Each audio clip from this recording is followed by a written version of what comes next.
This is part 7 of a series on Word2Vec. In this video, we'll look at the SkipGram model with negative sampling.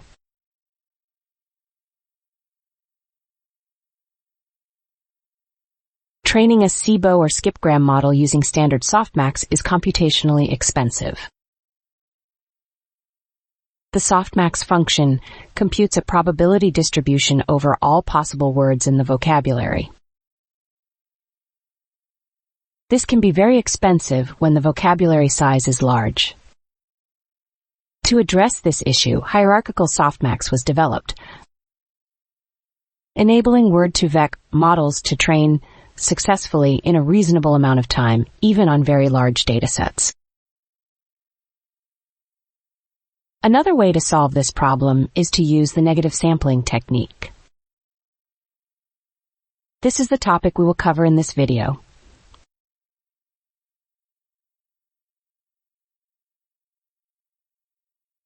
The SkipGram model with negative sampling was introduced by Thomas Mikolov et al. In section 2.2 of their 2013 paper.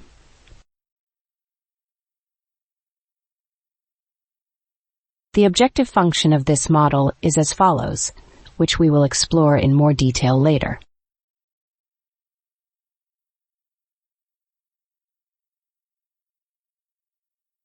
The SkipGram model with standard Softmax generates word embedding vectors through a multi-class classification task that applies a probability distribution to the entire vocabulary.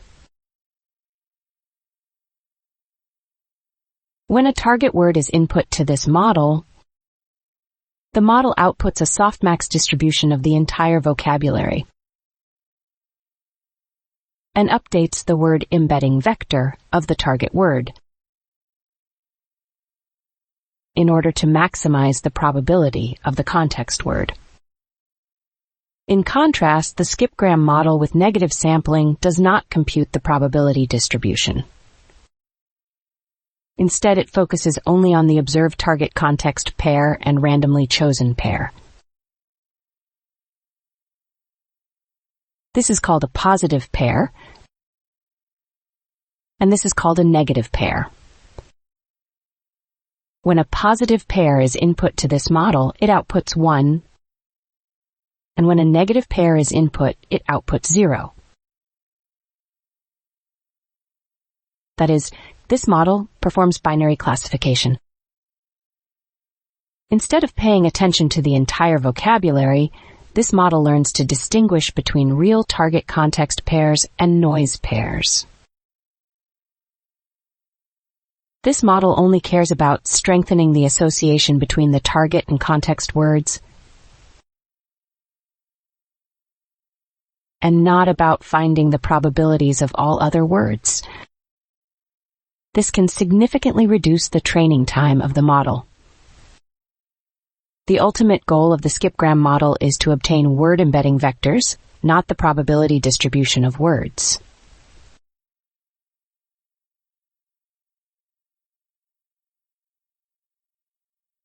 Next, let's look at how to create a dataset for training a negative sampling model.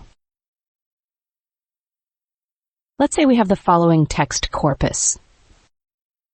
As before, we generate the following vocabulary from this corpus. In this dictionary, the keys are word tokens, and the values are token IDs. For example, the token ID for the word youngest is 3276, and the token ID for the word 2 is 42. Then, this sentence can be expressed as a sequence of token IDs as follows. This corpus contains 69,197 sentences. Meanwhile, the objective function of the negative sampling model presented in the paper is as follows. We'll look at this objective in more detail in the next slide, but for now, let's just look at the notation W. WO stands for the word output from the SkipGram model, i.e. the context word. And WI stands for the word input to the model, i.e. the target word. W small I is a word randomly selected from the corpus. First, as before, we construct pairs of target and context words from the sequences of token IDs. This column is WI, and this column is WO. And assign the label 1 to each pair. These are positive pairs. In the negative sampling model, WO and WI are the inputs to the model, and the label is the output. Next, we construct the negative pairs as follows. The target word in this pair is the same as the target word in the positive pair. This context word is a token ID randomly selected from the corpus. This sample is drawn from the distribution PN. The authors of the paper used this distribution based on experimental results. We'll look at this in more detail in the next slide.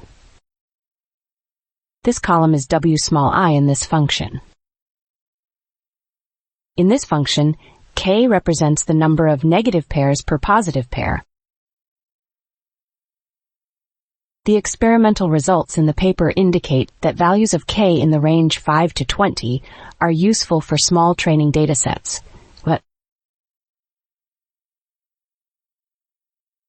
While for large datasets, the K can be as small as 2 to 5. In this example, the dataset is small, but for convenience, K is set to 2. For each positive pair, we generate 2 negative pairs.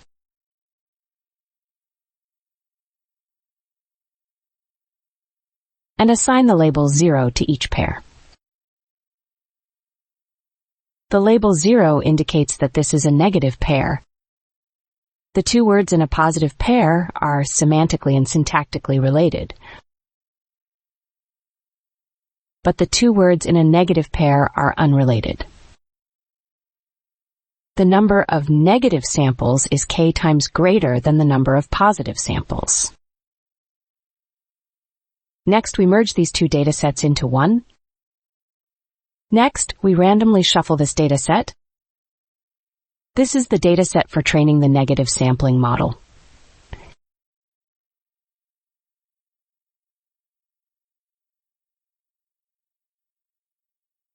Next, let's look at the negative sampling distribution. As explained in the previous slide, in the negative pair, WI is randomly drawn from this distribution. Let's look at this with a simple example. Let's say our corpus consists of 5 words, W1 through W5.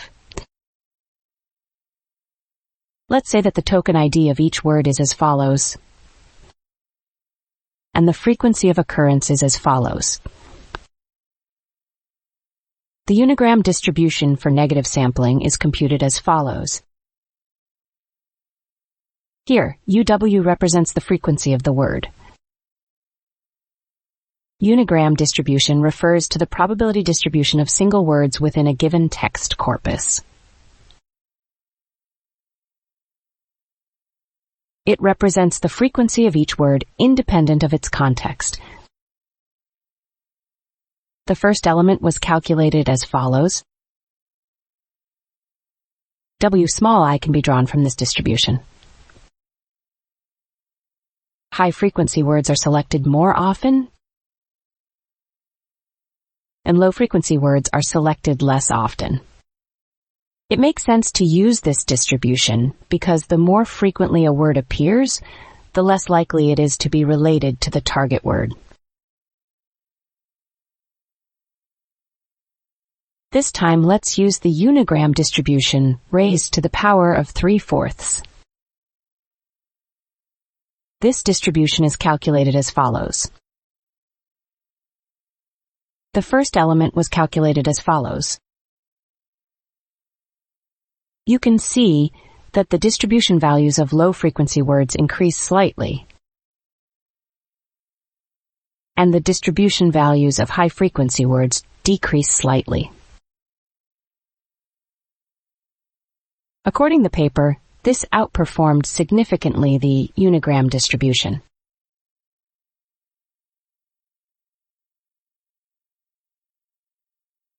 Next, let's look at the structure of the SkipGram model with negative sampling. This model consists of 2 input layers, 2 word embedding layers, a dot product layer, and an output layer. The target word WI and context word WO generated in the previous slide are input to each input layer. V is the set of embedding vectors for the target words, and V' is the set of embedding vectors for the context words. VWI is the embedding vector of the target word WI, and V'WO is the embedding vector of the context word WO. The dot product of these 2 embedding vectors is computed. And then the sigmoid activation function is applied to this result. Here, sigma represents a sigmoid function. The log of this output is the first term of this objective function. Our goal is to maximize this objective function. If this output value is 1, which is the maximum value of the sigmoid function, then the first term is maximized. That is, when a positive pair is input to this model, it outputs 1. Next, let's write this objective function in the following form. Since sigmoid minus x is 1 sigmoid x, we can write the second term as follows. This time, let's input the negative pair wi and w small I into this model. VWI is the embedding vector of the target word WI, and V'W small I is the embedding vector of a randomly selected word W small I. This model computes the dot product of these 2 embedding vectors and applies the sigmoid function to the result. This is the sigmoid value in the second term of the objective function. If this output value is 0, which is the minimum value of the sigmoid function, then the second term is maximized. That is, when a negative pair is input to this model, it outputs 0. This maximizes the overall objective function. We can use the gradient of this objective function to update the embedding vectors v and v' via gradient ascent. This is the training process of a SkipGram model with negative sampling. Once training is complete, we can obtain word embedding vectors, v or v'. We can use either v or v'. Alternatively, we can use v and v' together. Another way is to use a shared embedding layer like this. Instead of using separate embedding layers for different inputs, we use a single unified layer to reduce the number of parameters and ensure that both inputs share a common semantic understanding. In the next video, we will implement a negative sampling model with this configuration.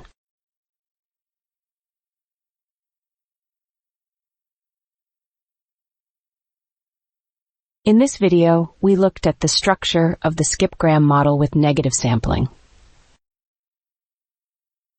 In the next video, we'll implement this model in Keras.